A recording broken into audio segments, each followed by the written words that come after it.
कनान की सरजमी और हजरत याकूब का साया। इसी माहौल में पले बढ़े थे यूसुफ, जो बचपन से ही बेमिसाल जमाल और पाकीज़ा अखलाक के मालिक थे।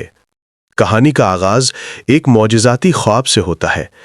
छोटा सा यूसुफ देखता है कि सूरज, चांद और 11 सितारे उसे सजदा कर रहे हैं।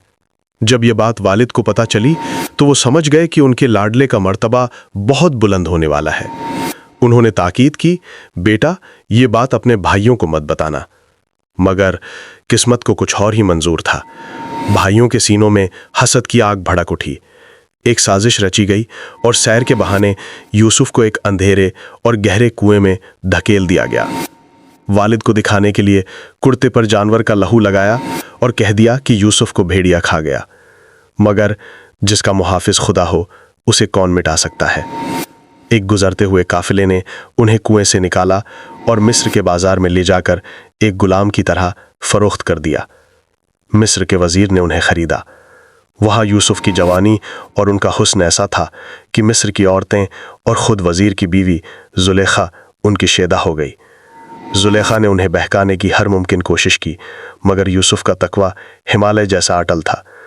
गुनाह की महफिल से बेहतर उन्होंने जेल की काल कोठरी को चुना। कई साल कैद तन्हाई में गुजरे। फिर एक दिन अल्लाह ने रिहाई का जरिया बनाया। मिस्र के बादशाह ने एक अजीब ख्वाब देखा जिसकी ताबीर कोई न दे सका। तब यूसुफ ने बताया कि मुल्क में 7 साल अनाज बरसेगा और फिर 7 साल का सख्त कहत बढ़ेगा।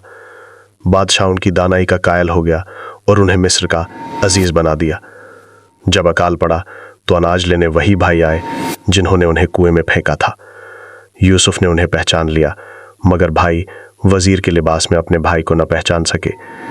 यूसुफ ने बड़ी हिकमत से अपने सगे भाई बिन्यामीन को पास रुकवाया और फिर अपनी हकीकत जाहिर की। भाइयों की आंखों में शर्मिंदगी के आंसू थे, मगर यूसुफ का दिल समंदर से बड़ा था। उन्होंने सबको माफ कर दिया।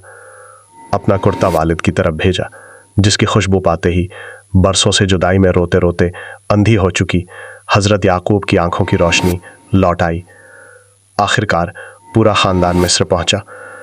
बरसों की हिजर के बाद विसाल हुआ और वो बचपन का ख्वाब सच साबित हुआ जब माता पिता और 11 भाई यूसुफ के सामने सरबसुजूद हो गए।